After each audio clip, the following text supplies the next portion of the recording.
Morality is not a universal code. It is not etched in stone by some unseen force. True morality is born from something far more primal, far more grounded. It is born of blood, of soil, of shared history. It is tribal.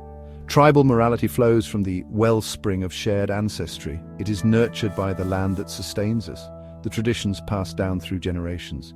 It is the silent understanding that binds a people together, a deep-rooted loyalty that transcends fleeting notions of individual rights. This is not to say that universal morals are inherently bad. Kindness, compassion, and empathy all have their place. But these virtues find their truest, most powerful expression within the tribe. It is within the tribe that we learn the true meaning of loyalty, of sacrifice, of duty. It is here that we discover the strength that comes from belonging to something greater than ourselves. This tribal morality is about love. Love for one's own, for the people and the places that made us who we are. It is about recognizing that we have a duty to protect our own, to preserve our ways for future generations. The modern world, with its globalized networks and ever-shifting borders, often scoffs at the concept of tribalism.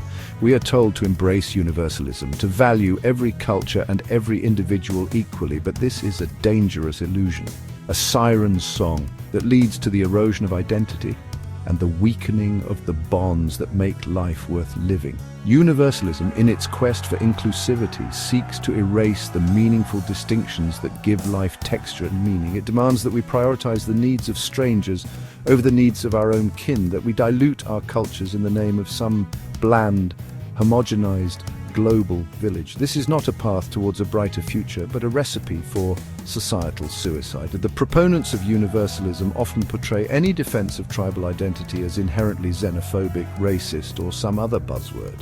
They fail to understand, or perhaps willfully ignore, the fundamental human need for belonging. To stand with our own is to honor the bonds of blood and history that make us who we are. We need look no further than the natural world to witness the wisdom of tribalism. Animals, unburdened by the complexities of human thought, instinctively understand the importance of group cohesion and territoriality. A pride of lions defends its hunting grounds with ferocity. A pack of wolves maintains a strict social hierarchy, ensuring the survival of the group. These creatures do not operate from a place of abstract morality. They act according to their nature, a nature honed by millennia of evolution to prioritize the survival of their own kind. They understand that resources are finite, that competition is inevitable, and that the bonds of kinship are essential for survival. Humans, for all our supposed sophistication, are not so different. We too are part of nature, subject to the same primal urges, pressures, and instincts. To deny this is to deny our own human nature. To pretend that we can transcend the need for belonging, for tribe, is to embrace a dangerous fantasy of the romanticized lone wolf. Section 4 echoes of tribal loyalty. History is replete with examples of tribal loyalty, of cultures and civilizations that flourished because they understood the importance of putting their own first. The ancient Greeks, for all their philosophical musings, were fiercely loyal to their city-states. The Roman Empire, for all its talk of universal citizenship, was built on the backs of legions drawn from a core of Roman citizens. Even today, in the face of globalization and mass migration, we see the enduring power of tribalism. Ethnic groups cling fiercely to their traditions. Nation-states, despite the best efforts of globalist organizations, still command the loyalty of millions. These examples are not meant to glorify war or conquest. They are simply reminders that the instinct to protect one's own, to defend one's tribe, is deeply ingrained in the human psyche. It is an instinct that can be harnessed for good or for ill, but it is an instinct that cannot be ignored. Section 5. The beauty of natural order. Traditional societies, often dismissed as primitive by modern standards, understood a fundamental truth that has been lost in our age of egalitarianism. Hierarchy is natural. The family unit itself is a hierarchy, with parents responsible for the well-being of their children. From this basic unit, larger social structures emerge, each with its own roles, responsibilities, and obligations. The Norse cosmology, with its 9 interconnected realms and distinct classes of beings, is a powerful example of this natural order.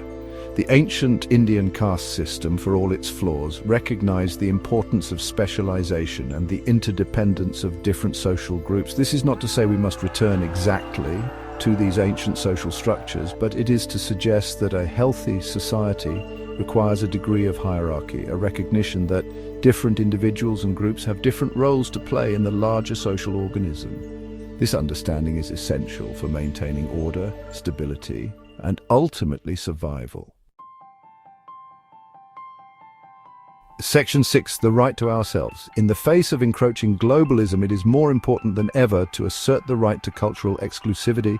To love one's own people, to cherish one's own traditions is not abnormal or evil, it is an act of self-preservation. Just as a shepherd protects his flock from wolves, so too must we protect our cultures, our values, our very identities from those who would seek to dismantle them. This is not about blind isolationism or cutting ourselves off from the world. It is about recognizing that true natural diversity comes from the flourishing of distinct cultures, each with its own unique perspective and way of life. To homogenize the world, to erase the beautiful tapestry of human difference, is to diminish us all. The right to our own does not preclude cooperation or interaction with other groups, but it does require that we engage with the outside world from a position of strength, secure in our own identities and unafraid to assert our own interests. It is only from this foundation of self-respect that we can build bridges of mutual understanding. Section 7. Ancestral Echoes, Future Guardians. We stand at a crossroads. Behind us lies the long, rich history of our ancestors, their struggles and triumphs echoing through the ages. Before us lies an uncertain future, fraught with challenges both foreseen and unforeseen. The path forward is not always clear, but one thing is certain. We must never forget who we are, or where we come from.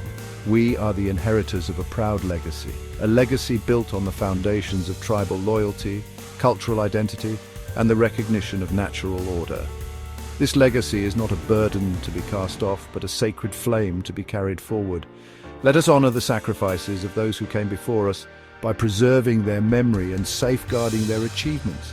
Let us teach our children the importance of kinship, of loyalty, of standing strong in the face of adversity. Let us be the guardians of our own destinies, the protectors of our people's great legacy. For in doing so, we honor not only the past, but also the future, ensuring that the flame of our collective folk spirit continues to burn bright for generations to come.